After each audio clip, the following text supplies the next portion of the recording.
I'm sure you all have heard of disaffected youth and the kind of the trouble they get themselves into and the menace they are in society. There is actually another demographic of which the establishment ought to be equally afraid. So this is about them. Somewhat like the angry youth, but rather longer in the tooth. We're gobby, feisty, loud, uncouth. We're disaffected middle-aged women. Kicking our heels against the wall, plotting in the shopping mall, go tell them we're not playing ball. We're disaffected middle-aged women, armed with sertraline prescriptions, feminist magazine subscriptions, complaints of various descriptions. We're disaffected middle-aged women. We won't be judged on how we dress. We're going to save the NHS. We're doing yoga for the stress. We're disaffected middle-aged women, with the leadership skills of Princess Leia and the kicks of Buffy the Vampire Slayer. We don't chill out, we add a layer. We're disaffected middle-aged women. We're meeting to plan our strategy at the gates at school at 3:30, pumped up on hormone therapy. We're the disaffected middle-aged women. So bosses and sexists, be afraid. We're not your skivvy or your maid. We don't care if our colours fade. We're disaffected middle-aged women, forming a gang on an estate near you, fighting the cuts and misogyny too, then home in time for a refreshing brew with a disaffected middle-aged women. So before I was a disaffected middle-aged woman, I was a disaffected youth, obviously, and I do like to rewrite the lyrics of some of my favourite songs from when I was a disaffected youth. Yeah, who remembers Up the Junction by Squeeze? Fantastic song. For those of you who don't remember it, it tells the story. It's narrated by a guy who his girlfriend gets pregnant and he drinks too much and everything goes to shit. So I decided I wanted to rewrite this from the point of view of the woman. And I did. And I could tell you a little story here, actually, because I in a rush of blood to the head, I sent this poem to Chris Difford, the original lyricist. I never think he'd reply, and he did, saying he thought it was brilliant and gave us permission to publish it and record it. So this has been recorded as a song by a feminist punk band called Doris, and it's available on their Bandcamp page. But a quid a go, and all your quids go to Women's Aid and to help with the excellent work it does with victims of domestic abuse. So, like I say, this is Up the Junction from the woman's point of view. So it's called The Girl from Clapham. I never knew it was Gordon, the guy who came from Morden. His face was cute and handsome, so that's when I began some adventure, most romantic, impassioned snogging antics. He said I wasn't common, his chat-up lines were rotten. We rented an apartment and sat there in the darkness. Our income for domestics could not afford electrics, till he got a job on Mondays flogging knockoff undies. And when we got the lecky, he just sat there watching telly. I put up blinds and pictures. He wanted to get hitched, but our money we'd be needing for another mouth for feeding. He said that I had trapped him. He didn't know how it happened. I told him in his anger that it takes two to tango. We squabbled through the winter. I felt and he drank bitter. He worked from dawn till evening while I did all the cleaning and picked up all the crap that he left around the flat, and I felt I was in prison as a girl in my condition. And when we had the baby, he said he'd help me, maybe. He tried to make an effort, but pretty soon he left it. Sold the telly for a pony and pissed it up with Tony. Spent weekends like a loafer, passed out on the sofa. And now I'm 2 years older. I'm living with a soldier. I swapped a drunken loser for a fighter and abuser. He's always on his travels, and so my life unravels. It's just me and my daughter, alone in army quarters. Now I'm sat here in the barracks, peeling spuds and carrots, making stew and dumplings, the radio for company. And now the stupid beggar sent another letter. With his and my dysfunction, we're really up the junction.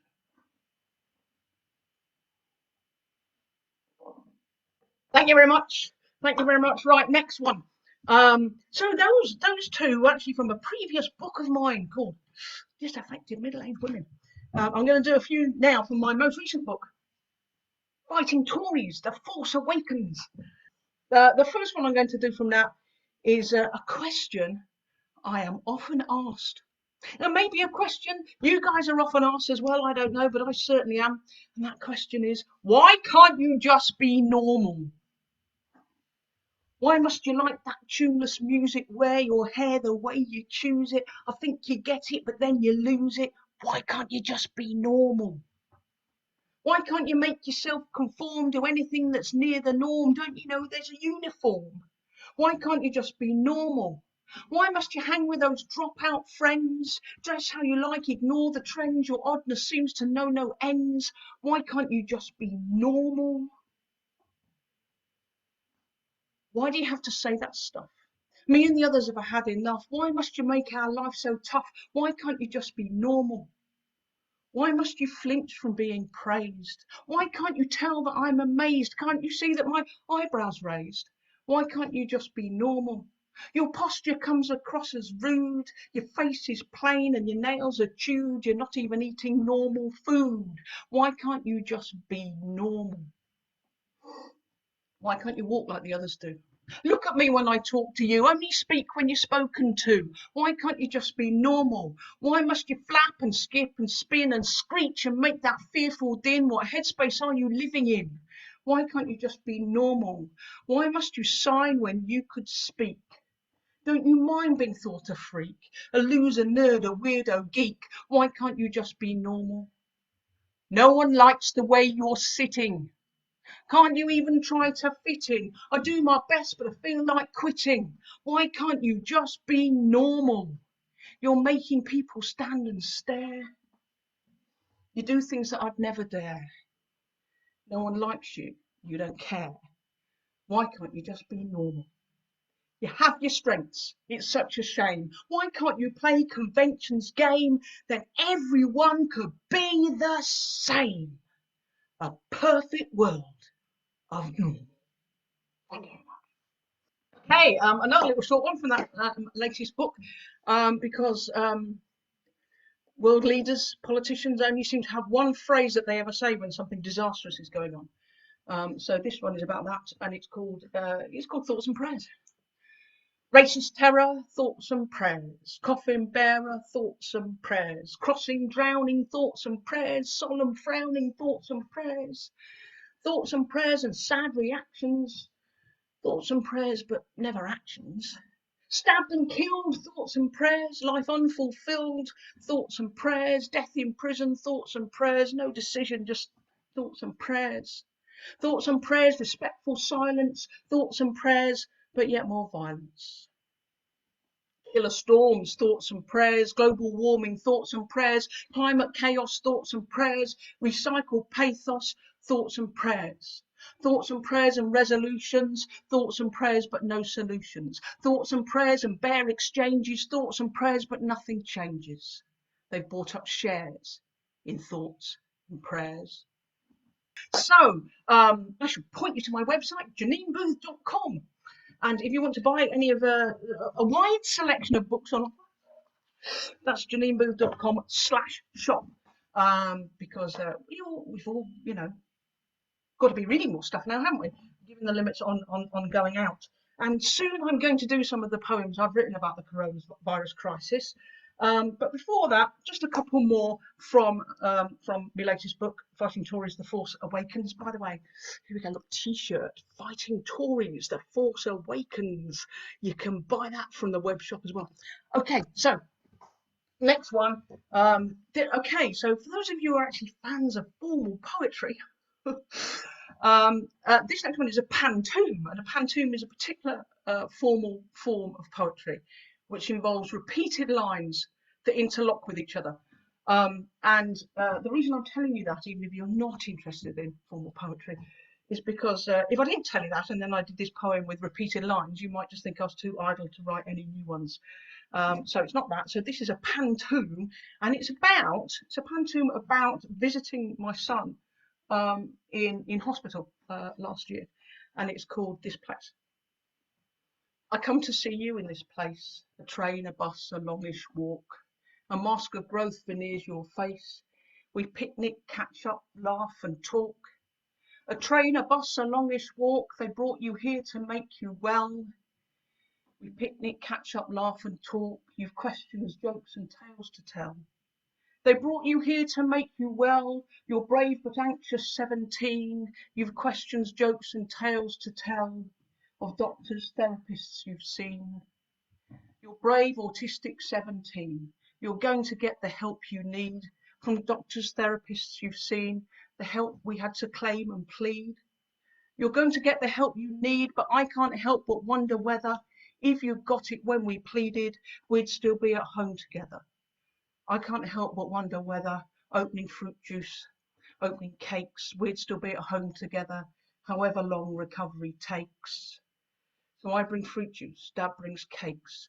A mask of growth veneers your face. However long recovery takes, we'll come to see you in this place. Thank you very much. Okay, so last year was the 50th anniversary of the Stonewall riots, and the Stonewall riots was when the police raided a gay bar on Christopher Street in New York City. That was an everyday occurrence. That happened all the time, and usually the clientele just kind of let the police do it and didn't put up much of a protest. In June 1969, when they raided the Stonewall, they did something different. The clientele fought back and they rioted for 3 nights on the streets of New York. And in doing so, they changed the previously existing kind of polite, apologetic, pleading, whispering lobby for a bit of tolerance into the modern gay liberation movement, which since then has become the LGBT plus movement. So it was a really important event in the history of the struggle for gay liberation. And in fact, the Pride March started as an annual commemoration and celebration of the Stonewall riots. Not that you would necessarily think that from going on Pride these days. So this is the poem that I wrote to remind people a bit of that history, the history of Pride and where it comes from. So this is called Stonewall Was a Riot. It wasn't the Stonewall Focus Group or the Stonewall business case. It wasn't the Stonewall let's present our most respectable face. Long years of asking nicely had not got us anywhere. Our rulers did not listen when we whispered, it's not fair. So when rewriters try to say we won by being quiet, remind them of our history, that Stonewall was a riot. It wasn't the Christopher Street parade or a carnival with floats. No candidates turned up and smiled to try to win our votes. Oh, sorry. It wasn't the Stonewall letter or the Stonewall resolution. It fought all night to light the flame of the gay rights revolution. When glossies feed you tales that serve a bland and spiceless diet, remind them of our history, that Stonewall was a riot. Starbucks did not sponsor it, nor Barclays Bank, nor Nike. It wasn't led by lobbyists, but drag queens, puffs and dykes. The advertisers did not book a rainbow centre spread, and coppers didn't dance with queers, but beat them till they bled. When corporations claim our cause, then comrades do not buy it. Remind them of our history, that Stonewall was a riot. Now every tactic, loud and quiet, is welcome on our stall. But if it hadn't been for the Stonewall riot, we'd have no pride at all. Okay, so in my proper job, I'm a night tube station supervisor. So I work on London Underground, have done for a very long time, and it's, as you can imagine, great material for a poet comes from being a night tube station supervisor. So I'm going to do my long poem about that, and then I'm going to do the COVID-19 remix after that, and then do some more of my poems about the coronavirus crisis. So here we go. Let's start off with Night Tube. Pushing 2 o'clock and Julie and Sue are going home after pogoing to a Buzzcocks tribute band. They wear the brand, got the t-shirt, got the buzz, falling in love, probably shouldn't have. The youngest are old enough to be out with mates or out on dates so the mums can stay out late. This is one of those nights, what do I get? Love bites. Dean is Mr. Clean and Squeaky until work's finished for the week, and he and the other smart blue suits in shiny shoes, not boots, go for just a swift one, you know. But that was 8 pints and a chaser ago, and he thinks the last one might have been off. A gallon of banter and one-upmanship and sharing nachos with sour cream dips and cheesy chips. It's great, is this, stay late, get pissed, no last trains to miss. Sandy and Casey, hands interlaced, trying to be discreet but easily seen, topping up in the corner by the ticket machine. Fingers lingering, kissing goodbyes till they drift away to their different lines and home to their respective husbands and or wives. Good night out, Petal, yeah, just fine, nothing special, never mind. Wasted elastic bagged in plastic found by the gate on platform 8. Dropped by accident or left as waste, suspect package or just suspect taste. If you didn't want that crop top, you could have dropped it off over the road at the charity shop, except all-night deposits and all-night withdrawals, trawler trawling through the shawls and drawers, hoping she scores. Nick's waiting for his daughter. Silly mare, she's had too much to drink, but we've all been there. Can't work out the route from that station to this. Too pissed. And the friends who egged her on are gone. Jump in the black cab, Dad'll get the fare, rings in her ears and something in her hair. Went out though she didn't have a stitch to wear. Phil and Will and their neighbour's son still haven't had their fill of fun. They're right fucking Larry, go on, dare me. He's a real lawbreaker. He stopped the escalator. Lie on the platform, wave your legs in the air. You will if you dare. Go and do it for a laugh. Show us your ass. You've got class, you have. Fucking chav. Sep tripped as he stepped off the train. Tooth chipped. Split lip, ankle sprain. Mouth full of words and blood and pain. Might complain. Wasn't even tipsy. Hadn't had a sip. Unsteady on his feet. He uses a stick. But he couldn't get a seat. And now his heel feels even worse than his gum, but the medics won't come because he's conscious and breathing. Crying but not dying, so he's failed the triage. His friend is seething, giving it large, but can't get him up the priority list. Not even pissed. Through the ticket gate comes May. It's been a long day and she's been a long way, but at least her dad knew who she was today. By the time she'd got him off to bed and got away, the day was dead. She'd have loved to stay, but the kids need her too. May has so many things to do, and now she's travelling with the nightclub crew. Nights out unravelling on the night tube through to the end of the line about bloody time. Degsy begs outside for the price of a ride, hoping to tap some happy party goer or returner, nice little learner who'd like to share some of their good fortune, spare some change for an unfortunate stranger. He'd like some milk of human kindness. Instead he gets a shiner from some mindless violence. And so it goes on until the gradual, inevitable, almost imperceptible switch in flow from those going home from the lock-in to those going out to clock in, to jobs, not the sought after well-paid sort, but sorting mail, chasing tails, clearing plates, unlocking gates, early starts, good in parts. Looking for something to read is Lionel. Too late for last night's West End final. Too early for the morning papers to be early to be up at all, but he got the call. Hates getting up before the sun does. What sleeping does, waking undoes. Will the daylight do what the coffee failed to, as night tube turns back in to day tube? So that poem was about kind of normal night tube, if you like, but night tube isn't normal now because of the coronavirus crisis. So the other day, when I was actually at work on the night tube, I wrote this poem. Because I've only just written it, I haven't learned it yet. So I'm going to have to read it off the other half of my screen. Okay, so this is called Night Tube, the COVID-19 remix. It's just like any other Saturday night, but without the vomit and with no one to fight. It's just like Night Tube, but nobody's pissed and the two people here are socially distant. It's just like every other morning after, but without the bleary eyes and laughter. There's no one to beg from, no tickets to tout, because staying at home is the new going out. The work-weary nurse has the carriage to himself, the space is ace and it's great for your health. It's just like a metro, but with no one to transport. The mice are in the ticket hall, they've come up from the platform. It's just like a railway, but with hardly any passengers, no one to help and no one to hassle you. It's more like a ghost town than an underground station. It feels like a church, but without a congregation. It's just like a playground without any children. They're cooped up at home so the virus doesn't kill them. It's a place built for people with no people to be seen. because you can't get close to anyone. You don't know where they've been. It used to move the millions, the whole world and her wife. It vibrated with vitality, but now it's lost its life.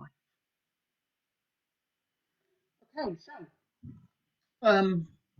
been writing a few things about the coronavirus crisis. So I want to do a couple more of them now.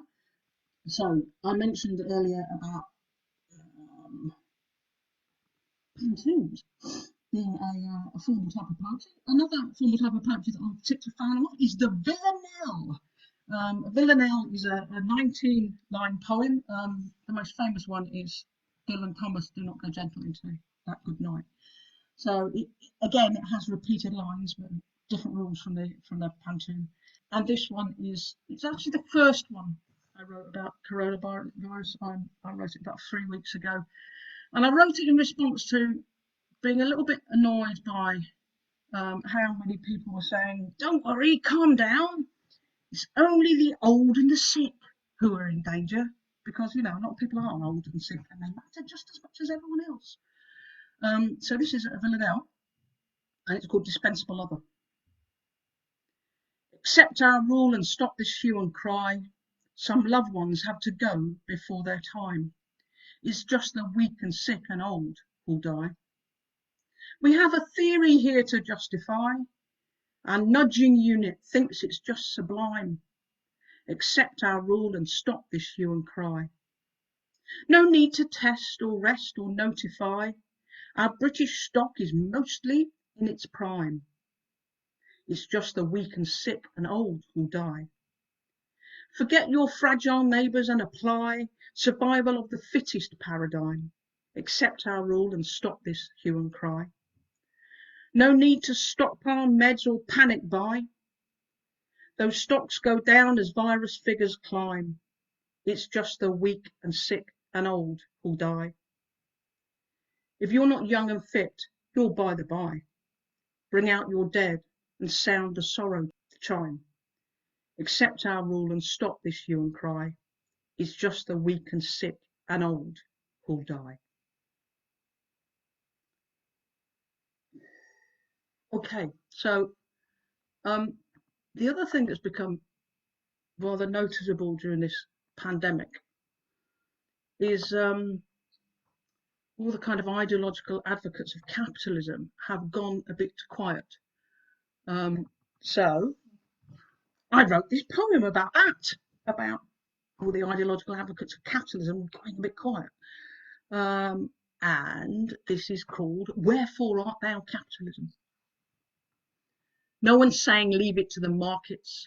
No one's claiming competition's key. The stockbrokers will lead us from the darkness. None are sneering now at stuff for free. No one says that laissez-faire will sort it. No one argues we'll be saved by greed. None declare just those who can afford it should get the test or get the care they need. No one says we need more speculators. And no one's calling care workers unskilled. No one waits for private ventilators. No one thinks compassion should be billed. None contend the rich should keep their fortunes instead of sharing wealth for common good. No one says they wouldn't pool resources and help the sick and frightened if they could. No one says it's fine to charge your damnedest. Supply will match demand and set the prices. None pronounce that mutual aid is madness. No one trusts a banker in a crisis. So where are Adam Smith and Milton Friedman? Where's triumphant capitalism hiding? Where's the wealth of nations when you need them? Tell the stock exchanges when you find them, but keep your guard for when the crisis passes. And profit praisers raise their voice anew. When corporate beggars claim their place as masters, remember solidarity got us through. Tell them that we won't go back to serve them. Tell them profit damages our health. Share the riches, for we all deserve them, and build a democratic commonwealth. Thank you very much. So we do have, this won't last forever, this dreadful period, this pandemic, and it should make us question what sort of society we live in and talk about what sort of society we want to create in the aftermath. And so that's my suggestion, that we need to think about the politics of solidarity, of socialism, rather than of capitalism and competition, etc. So, one more poem directly inspired by the coronavirus crisis, and then we'll get back to some other stuff. Okay, so this one. Hope everyone's been clapping for carers outside their house on every Thursday evening at 8 o'clock. We've been doing that here in Hackney, where I live. And last week, actually, we started clapping charms as well. So here's one you might want to try. Test, test, test. PPP. Keep key workers virus free. Okay, because it's not enough just to clap people, is it? When they're not getting the PPE they need, when they're not getting decent pay, when they're not getting tests, etc., etc. So anyway, I wrote this poem on that theme, and this is called Clap for Carers. Claps at windows, claps at doors, claps with power and verve, wave on wave of loud applause our care workers deserve. Applause spreads fast round our estate, applause saw us unite, applause lets us appreciate the ones who lead this fight. Claps ring through the evening air. Claps are on the BBC.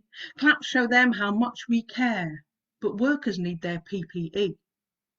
Applause is strong, applause is good. From isolation cages, we'd keep on clapping if we could. Applaud them better wages. Boris Johnson claps and waves. Hancock hails them heroes. But Tory leaders froze their pay and pegged their rise at zero. Applause fills streets and shakes the trees, applause with warm sincerity, but hospitals are on their knees from a decade of austerity. Claps for workers, night and day, who need more than our charity. Let's march in millions when we may, and strike in solidarity.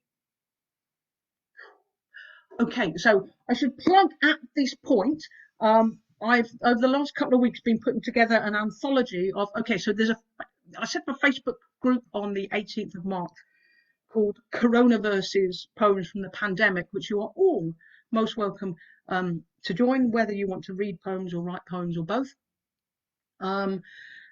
And I was surprised by how much it took off. There's hundreds and hundreds of people, and there's new poems going up every like 10 minutes or something.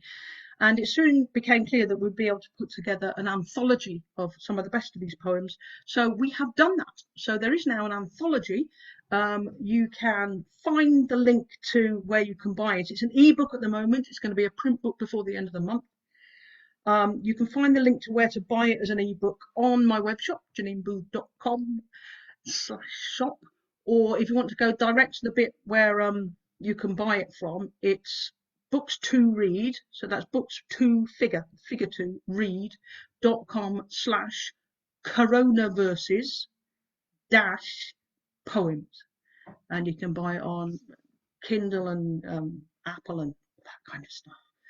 Okay, but if you're like me, you kind of prefer a bound paper thing, then you can wait a couple of weeks and come on that. And yeah, it's a really good project, Coronaverses. Any proceeds from it are going to, well, most of the proceeds are going to be donated by the poets who contributed to We Shall Overcome, which is a fantastic project which raises both solidarity and money and has been running for the last 5 years in response to austerity. So a couple of those poems alluded to our care workers and NHS workers, and this next one is I wrote it before the pandemic was announced. I wrote it earlier this year when the government announced that following Brexit, it's going to introduce a points-based immigration system, and that unskilled people such as care workers would not meet the definition, would not get the points required to come into the country. Unskilled care workers, unskilled, yeah, right. So I wrote this poem. It just seems even more relevant now. It is called Unskilled. You don't have skills. You're just a carer, a labourer, an apron wearer. You smear on cream and dish out pills. You don't have skills. You don't have skills, you just wipe arses, the underside of the underclasses. You mop up drool, make tea and chat. Where's the skill in that? Sorry. You're a manual handler, a heavy lifter, a later night and early shifter.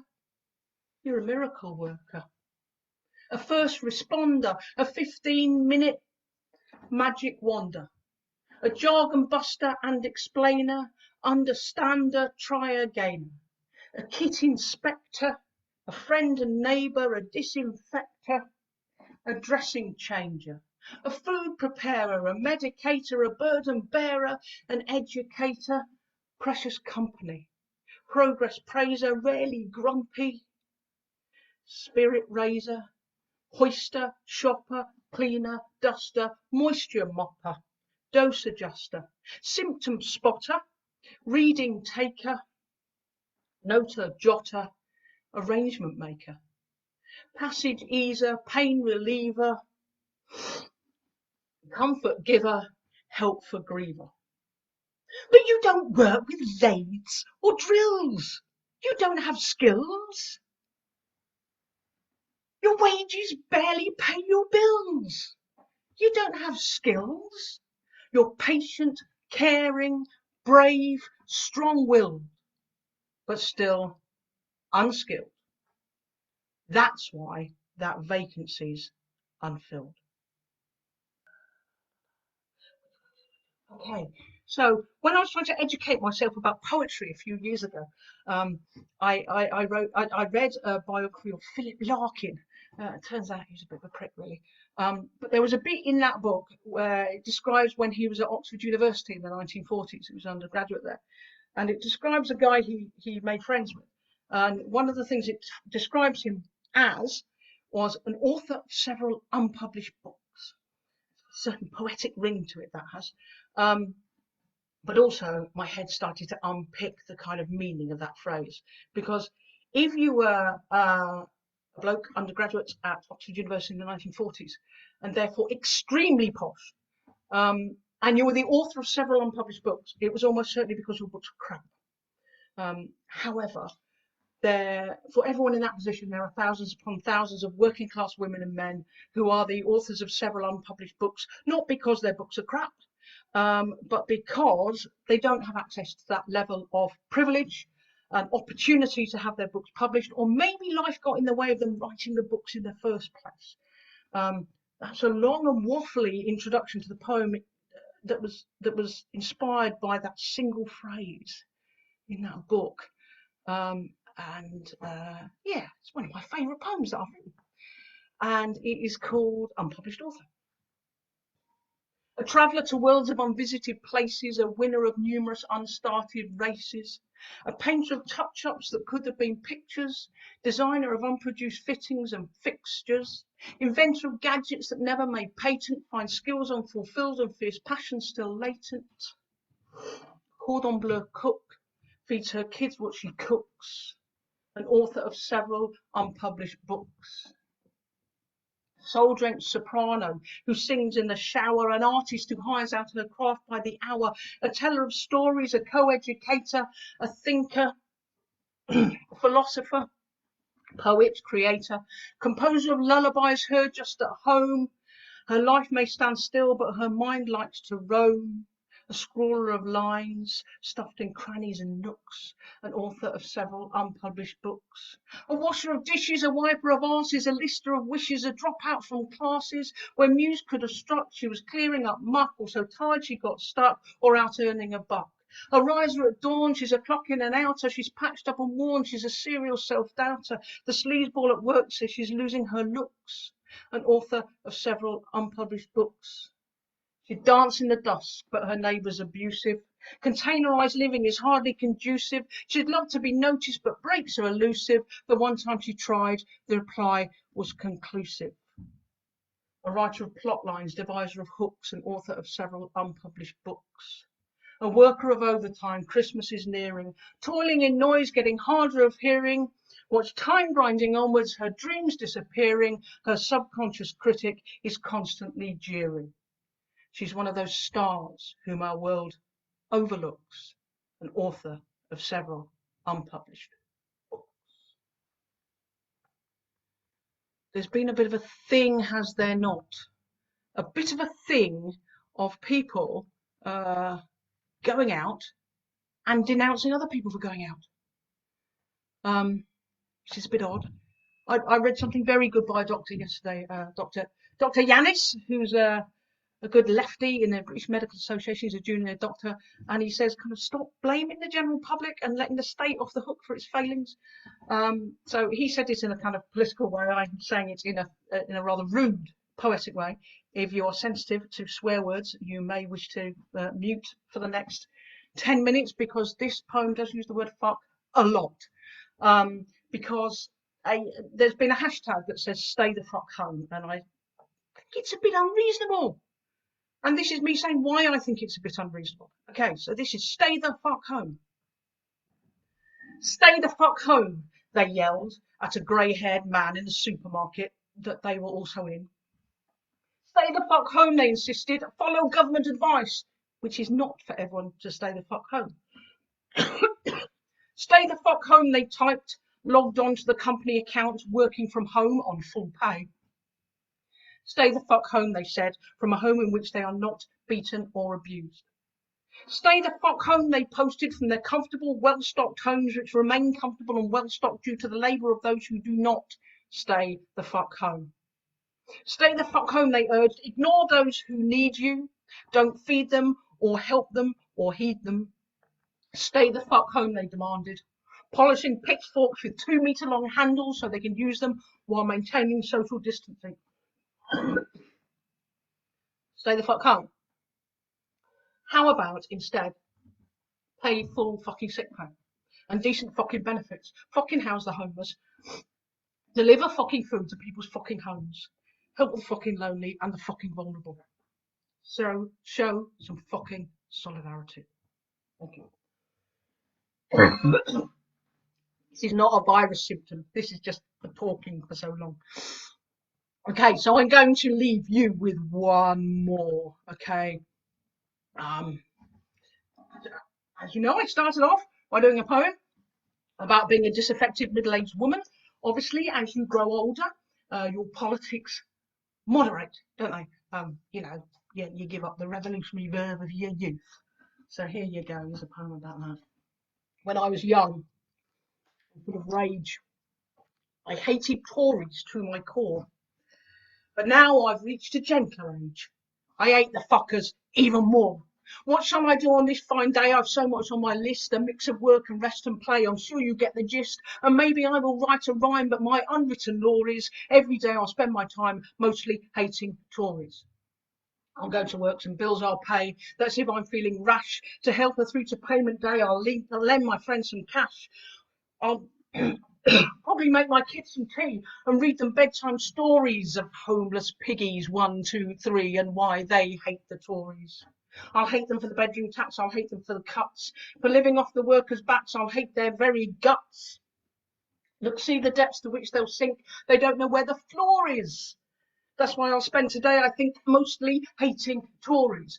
What's that you say that hate's not nice? Please love thine enemy. Well, yeah, I tried that once or twice, it didn't work for me. And if you think that's not fair play, remember this you must. The Tories, they will spend their day mostly hating us. A history of evil done will justify my hate. I still detest the Tory scum for Section 28. Now, Bevan built the NHS, so he knows what the score is. And he said vermin come off best, compared with bloody Tories. I'm sure I'll find time to revile that UKIP and its drivel, and I'll locate a little while to loathe the lonesome Liberal. I'll maybe pause to show regret for Labour's missing glories, but save my fiercest fury yet for mostly hating Tories. Our generation and here on, our class and those before us, grew up to know which side we're on, the side that's not the Tories. So when I die, Do this for me. Inscribe and sing in chorus. Here lies Janine, her life spent she, mostly hating Tories. Okay, thank you very much. Well done to Punk4TheHomeless for putting on these gigs. It's been putting on real live ones for a number of years now, raising solidarity as well as funds. Grassroots initiatives like this are very well worthwhile and very well worth your support. So please do. Cheers. Solidarity.